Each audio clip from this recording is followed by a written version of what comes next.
Paz do Senhor, alunos da Faculdade de Betel. Esta será a nossa quinta aula da disciplina Teologia do Antigo Testamento. Antes, porém, façamos uma oração.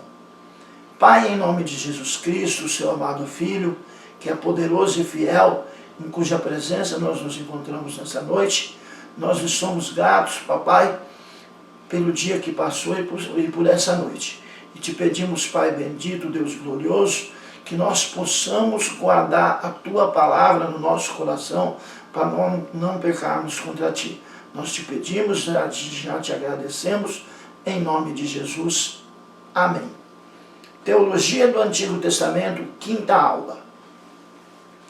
Qual a importância do período monárquico para a teologia?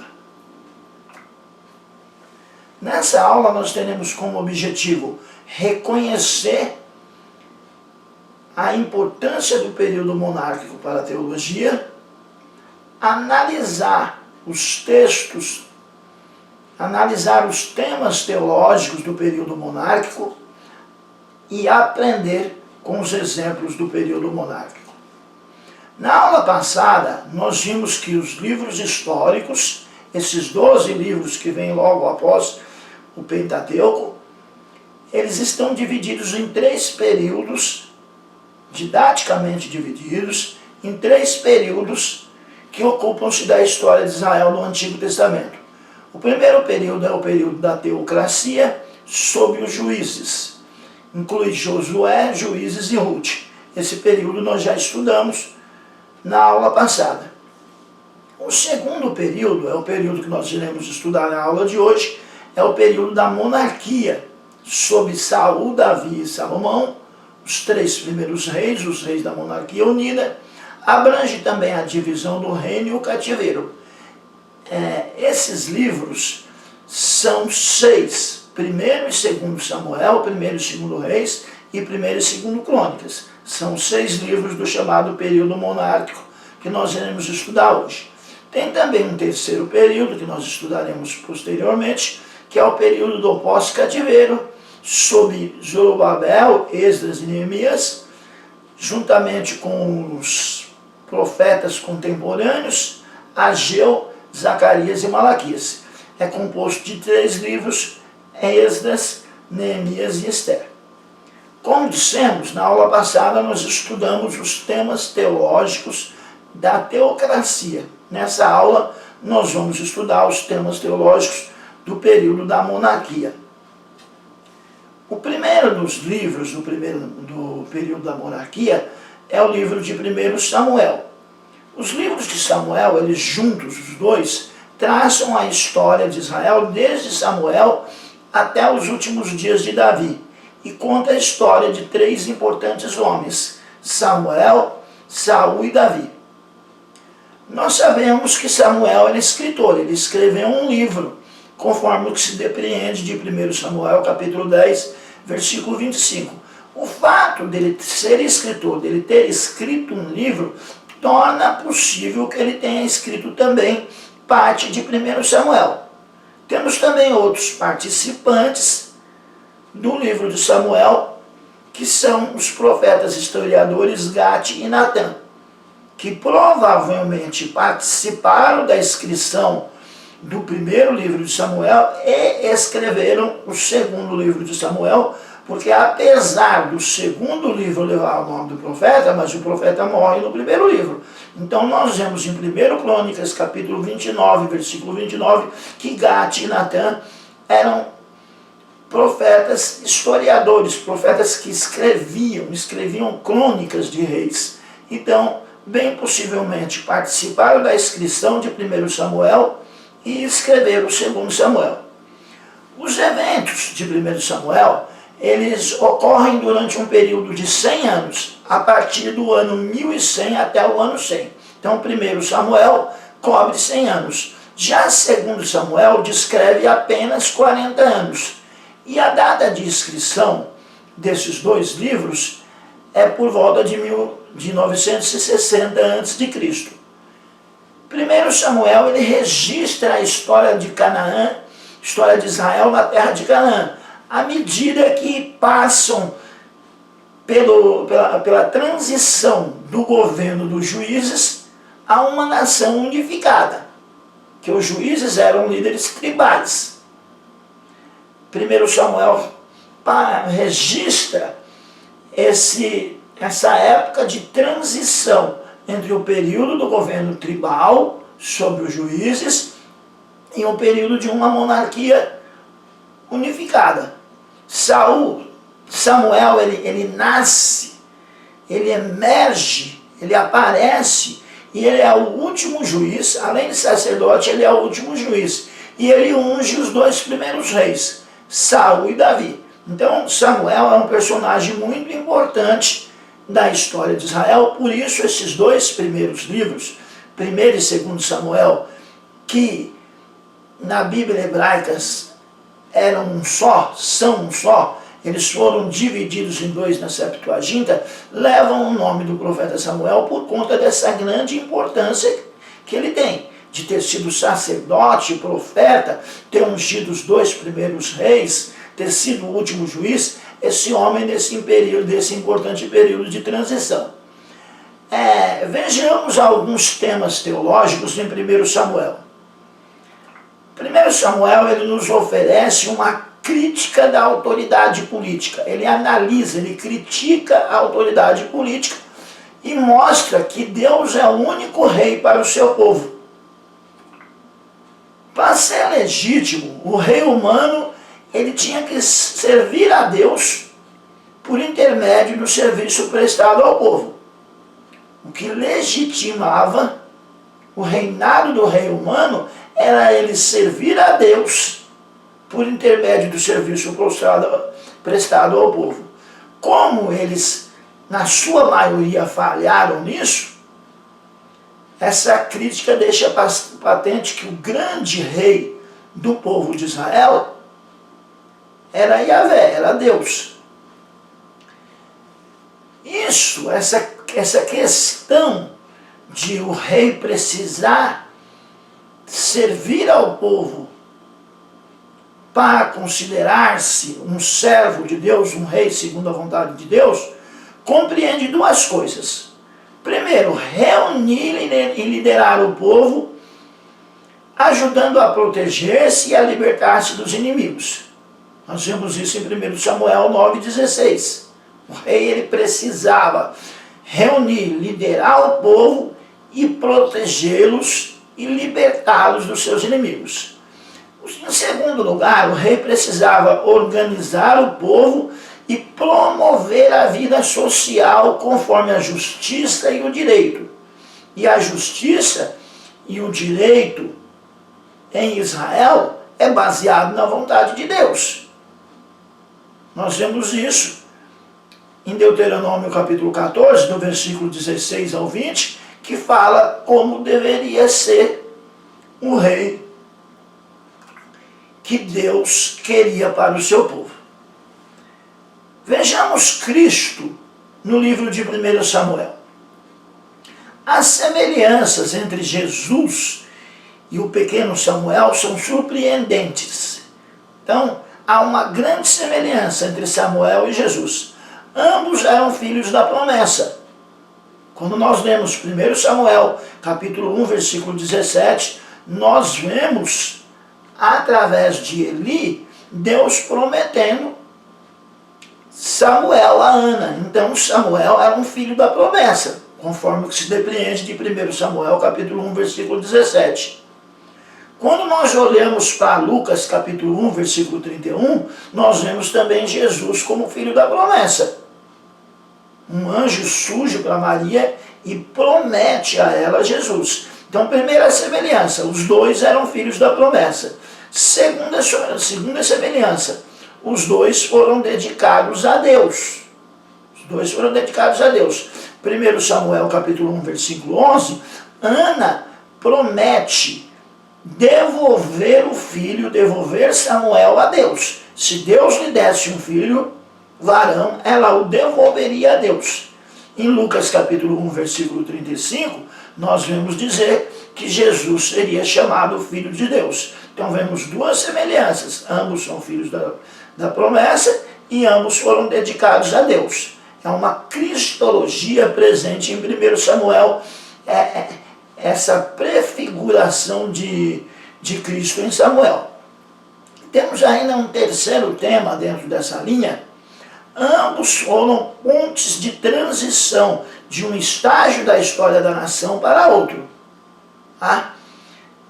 Samuel ele faz a transição do período dos juízes.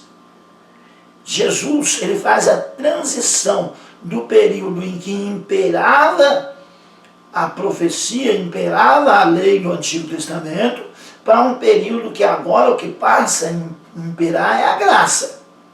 O próprio João, ele escreve que a lei, João escritor, João evangelista, falando de João o Batista, que a lei e os profetas duraram até João o Batista. Depois de João, aquele que quiser entrar no céu, aplica persistência, aplica força. A palavra grega aí nesse texto é proskatereo, é persistir, é insistir. Então os dois, Samuel na sua época é um período de transição, é um homem de um período de transição.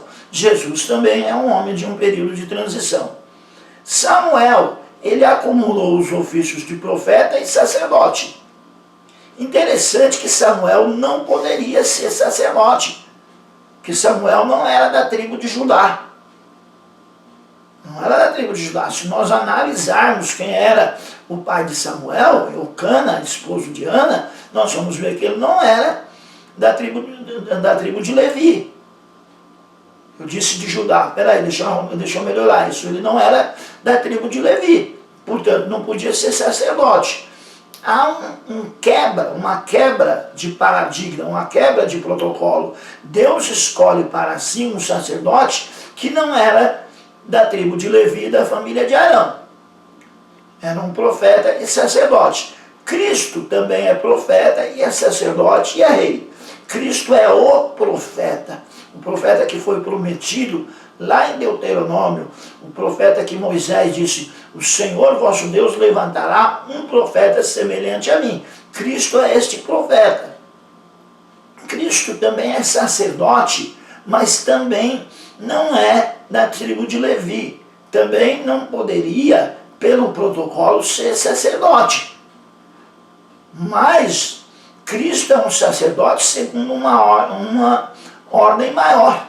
O escritor aos Hebreus diz que Cristo é sacerdote segundo a ordem de Melquisedeque. E ele acumula uma função a mais do que Samuel, porque ele é também rei. Samuel não foi rei. Samuel foi somente profeta e sacerdote. Cristo é profeta, é sacerdote e rei. E quando ele vier livrar Israel no final da grande tribulação e estabelecer o milênio, o livro do Apocalipse diz que ele vem escrito nas suas vestes, à altura da coxa, Rei dos Reis e Senhor dos Senhores. Então, Samuel prenuncia Cristo. Os reinos terrenos e o reino de Deus, nessa teologia de 1 Samuel. O fim trágico de Saul ilustra o destino dos reinos da terra. O destino dos reinos da terra será trágico. Deus haverá de entrar em juízo contra eles. Então, o fim trágico de Saul ilustra o destino dos reinos da terra. A única esperança para os reinos da terra é o reino de Deus na terra, cujo soberano será o próprio Cristo, que é Deus. Nós vemos ainda dentro da teologia dos primeiros dois livros desse período teocrático, 1 e 2 Samuel, nós vemos Davi prefigura Cristo. Em Davi começa a linhagem terrena do reino de Deus.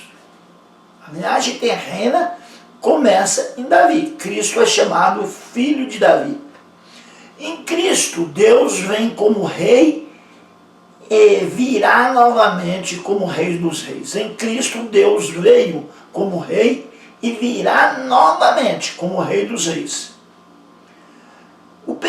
humilde pastor, Davi, prefigura Cristo, o bom pastor. Jesus torna-se o rei pastor definitivo, o rei que guia o seu povo como quem guia ovelhas. Nós vemos algumas referências proféticas a Cristo. A oração de Ana, em 1 Samuel capítulo 2, do 1 ao 10, traz várias referências proféticas a Cristo. Ela, Ana, exalta Deus como sua rocha. Ele diz, Deus é a minha rocha, é em Deus que eu estou firme, ela diz na sua oração.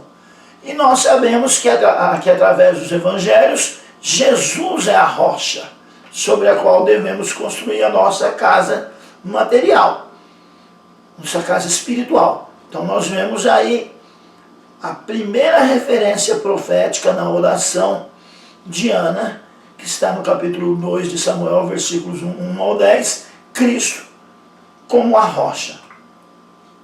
Paulo se refere a Cristo como a pedra de tropeço, em Romanos capítulo 9, versículo 33. Para aqueles que erram, Cristo é a pedra de tropeço. Cristo ele é também chamado de pedra espiritual que fornece uma bebida espiritual aos israelitas no deserto. Assim como ele fornece água viva para as almas. Nós vemos isso no Evangelho segundo escreveu São João, capítulo 4, versículo 10, e em 1 Coríntios, capítulo 10, versículo 4. Então, assim como Ana, na sua oração, encontra em Deus a sua rocha, isso é profético de Cristo como a nossa rocha. A oração de Ana também faz referência ao Senhor que julgará as extremidades da terra. No capítulo 2, versículo 10, ela fala de um Deus que há de julgar as extremidades da terra. Em Mateus 25, do 31 ao 32, há uma referência a Jesus como o Filho do Homem que virá em glória para julgar a todos. Então vão aparecendo as características proféticas que apontam para Cristo na oração de Ana. Isso é o desenvolvimento da teologia de 1 e 2 Samuel, que apontam para o Novo Testamento, apontam para a pessoa de Cristo. Um outro tema também presente é a obediência à vontade de Deus e o sucesso. Outra vez, nós vemos aquela aliança de Deuteronômio. Obediência, bênção. Desobediência, maldição. Então, há nesses dois livros a obediência à vontade de Deus e o sucesso. A história de Saul, a história de um homem que tinha tudo para obter sucesso e pela sua desobediência morreu em fracasso, desapontando a nação, desapontando a família, e por que não dizer desapontando até o próprio Deus, mesmo quando ele foi confrontado com o seu erro, esse problema em Saul é um problema que nós temos que enfrentar no nosso coração. Obediência a Deus é necessária para o sucesso. Então nós aprendemos com a figura de Saul.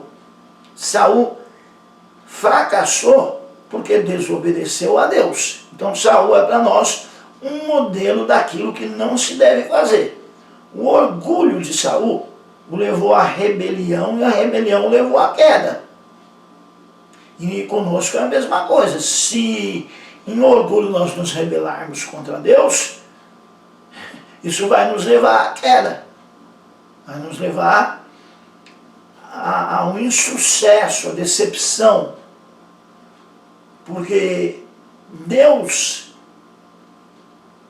abate o soberbo e dá graça ao humilde. Abateu a Saul e deu graça a Davi. Ainda dentro dessa linha comparativa dos personagens de 1º e 2º Samuel, que nos fornecem um fundo teológico que aponta para o Novo Testamento, nós vemos a humildade e a integridade de Davi. Davi, por outro lado, ou seja, diferentemente de Saul, não parecia ser muita coisa no início. Um menino. Até mesmo Samuel, ele foi tentado a ignorá-lo. Mas será que Deus vai escolher esse menino? Deus precisa dizer para ele: olha, Samuel, você vê o exterior, eu vejo o interior, eu vejo o coração. Faz necessário que Deus alerte Samuel acerca disso. Então, Davi, na sua humildade, na sua integridade, oposta ao orgulho, à prepotência de Saul, agradou a Deus.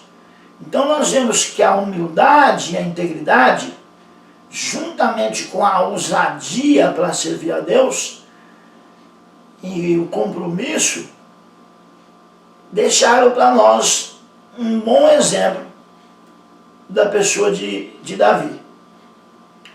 Vejamos também alguns temas teológicos em 2 Samuel. O segundo livro de Samuel, ele dedica-se especialmente a descrever os primeiros acontecimentos do reinado de Davi.